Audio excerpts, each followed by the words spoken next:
때에 베델의 제사장 아마샤가 이스라엘의 왕 여로보암에게 보내어 이르되 이스라엘 족속 중에 아모스가 왕을 모반하다니 그 모든 말을 이 땅이 견딜 수 없나이다. 아모스가 말하기를 여로보암은 칼에 죽겠고 이스라엘은 반드시 사로잡혀 그 땅에서 떠나겠다 하나이다.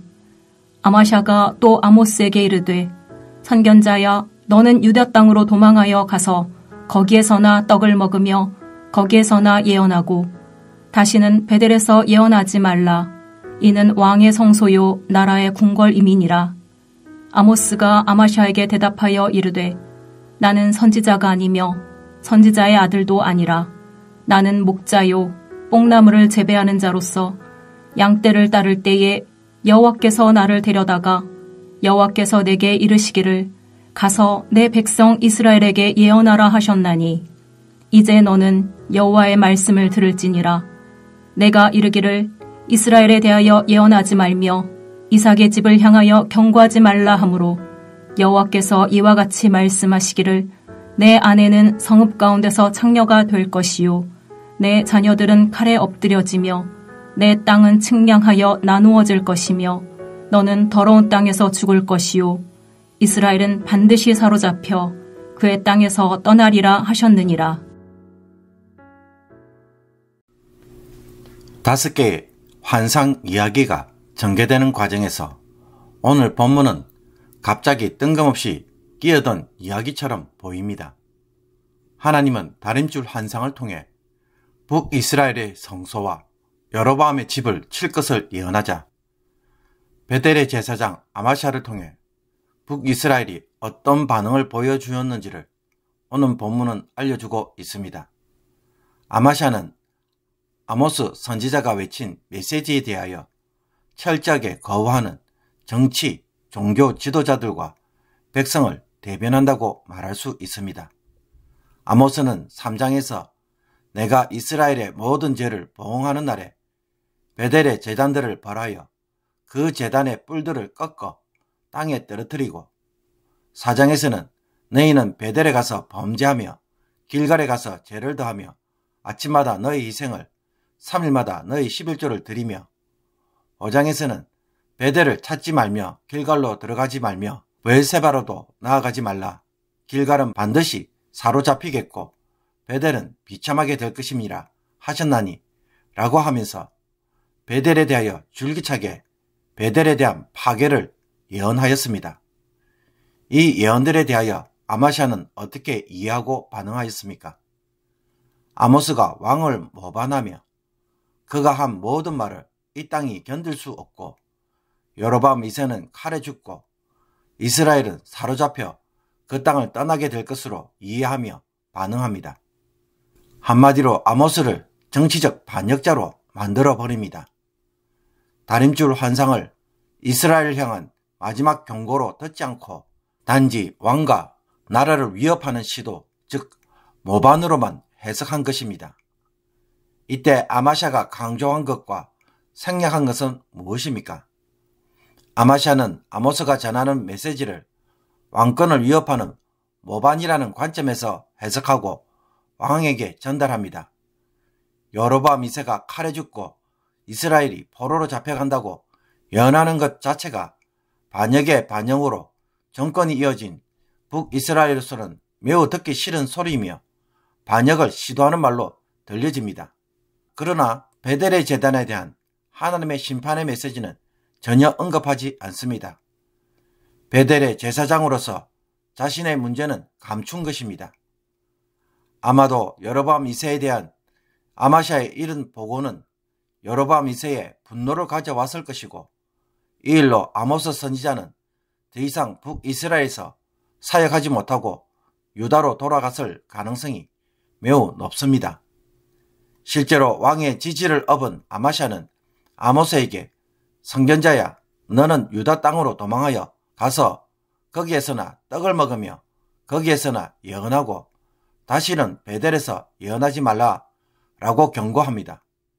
여기서 그는 다시는 베델에서 예언하지 말라고 하면서 당시의 베델은 왕의 성소로 나라의 신전 역할을 하고 있음을 보여줍니다. 베델은 하나님이 아닌 여호 왕조의 왕권을 강화하고 정당화시켜주는 역할을 하고 있었던 것입니다.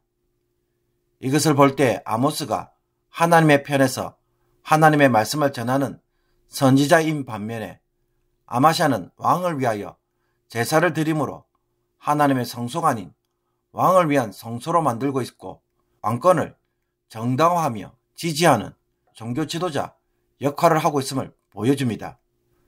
자신의 입장과는 정반대에 서 있는 아모스에게 아마샤는 유다에 가서 예언하며 먹고 살라고 조롱합니다. 아마샤의 이런 말들에 대하여 아모스는 어떻게 대답합니까? 아모스는 자신은 선지자가 아니며 선지자의 아들도 아니며 단지 목자여 뽕나무를 재배하는 자였지만 하나님의 부르심이 있었기에 예언을 할 수밖에 없었다고 말합니다. 자신의 예언은 생계수단으로 하는 것이 아니라 오직 하나님의 뜻에 따라 이 일을 하고 있다는 것입니다. 아모스가 돈을 바랬다면 이렇게 멀리 이스라엘까지 와서 듣기 싫은 심판의 메시지를 전할 필요가 없는 것입니다. 아모스는 자신의 예언은 전적인 하나님의 명령에 의한 것이기에 자신이 한 예언은 반드시 성취될 것을 암시합니다. 그리고 아모스가 참 선지자인지 아닌지를 아모스는 아마샤에 대한 예언을 통해 증거합니다. 하나님의 말씀을 전하지 못한 아마샤에게 하나님의 경고의 말씀을 전합니다. 여호와께서 이와 같이 말씀하시기를 내 아내는 성읍 가운데에서 창녀가 될 것이요 내 자녀들은 칼에 엎드려지며 내 땅은 청량하여 나누어질 것이며 너는 더러운 땅에서 죽을 것이요 이스라엘은 반드시 사로잡혀 그의 땅에서 떠나리라. 아모스는 아마샤의 집안의 몰락에 대하여 하나님의 심판을 전합니다. 아내는 창녀가 되고 자녀들은 칼에 죽고 아마샤의 땅은 남에게 빼앗기며 더러운 땅에 죽을 것이라는 것입니다. 그리고 이것처럼 북이스라엘도 반드시 멸망하여서 포로로 잡혀갈 것이라고 선언합니다.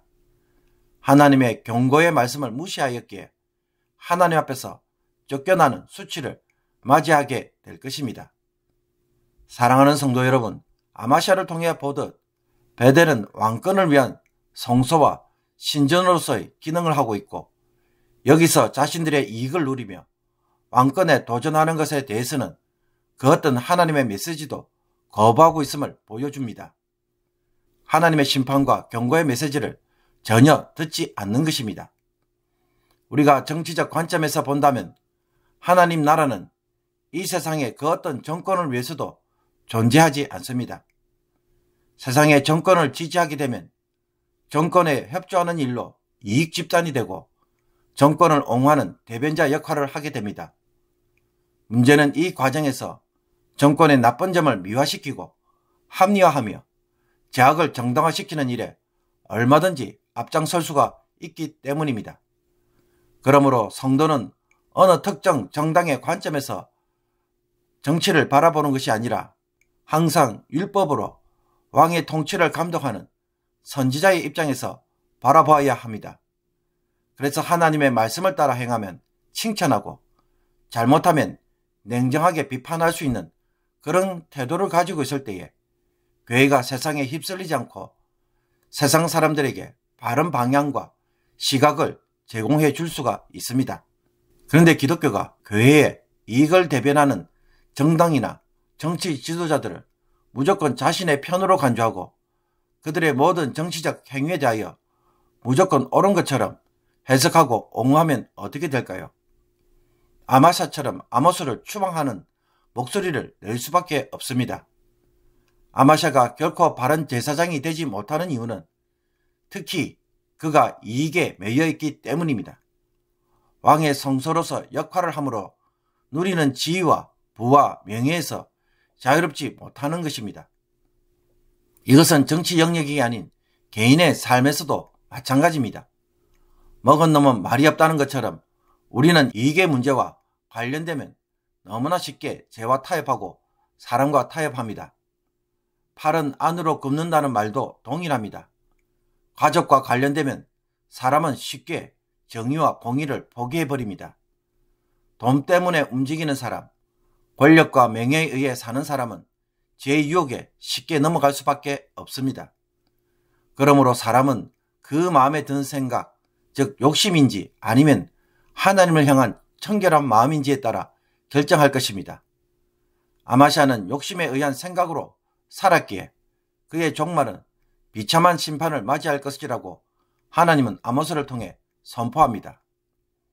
우리 모두는 입술로는 정의와 공의를 외치지만 자신이 생각하는 정의와 공의가 서로 다른 세상에서 오늘도 살아가고 있습니다.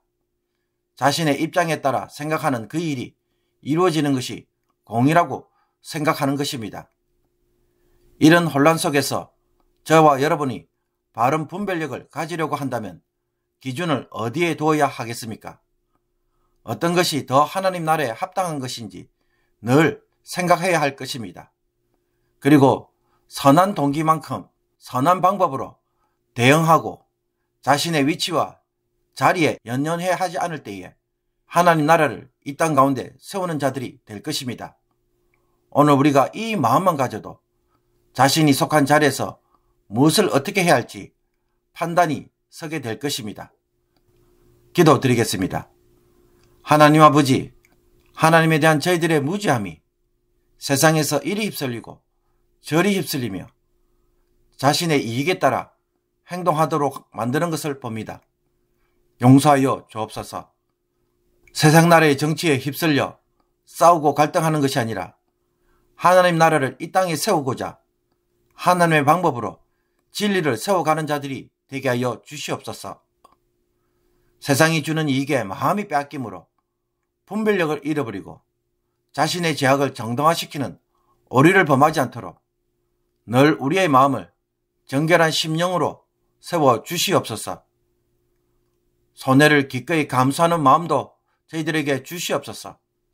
그래서 어떻게 해야 할지 눈이 열리게 해 주시옵시며 우리의 이익 때문에 하나님의 말씀을 대적하는 자들이 되지 않게 하여 주셔서 오늘도 하나님의 뜻을 우리의 삶 가운데 세워가는 주의 백성들 모두가 되게 하여 주시옵소서. 예수 그리스도의 이름으로 기도합나이다. 아멘.